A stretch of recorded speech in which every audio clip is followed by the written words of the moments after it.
கிருஷ்ணர் வாசுதேவருக்கும் தேவகிக்கும் அஷ்டமி திதியில ரோஹிணி நட்சத்திரத்துல சிறைச்சாலையில பிறந்தார்.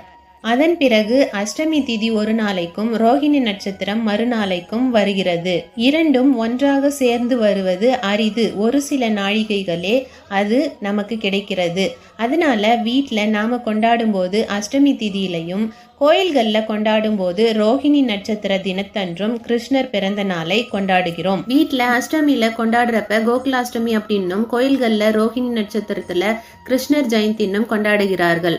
அஷ்டமி திதியும் ரோஹிணி நட்சத்திரமும் சேர்ந்து வரும் நேரத்தில் குழந்தை வரம் பெறுவோர் வழிபட்டால் கைமேல் பலன் உண்டு. அஷ்டமி திதினா கெட்ட நாள் கிடையாது. அது அந்த பரமாத்மாவை அவதரித்த ஒரு அற்புதமான நல்ல நாளாகும். கோகுலாஷ்டமி கிருஷ்ணர் ஜெயந்தி 2024 வழிபடும் நேரங்கள் பார்க்க கீழே இந்த லிங்கை டச் பண்ணி தெரிஞ்சுக்கோங்க.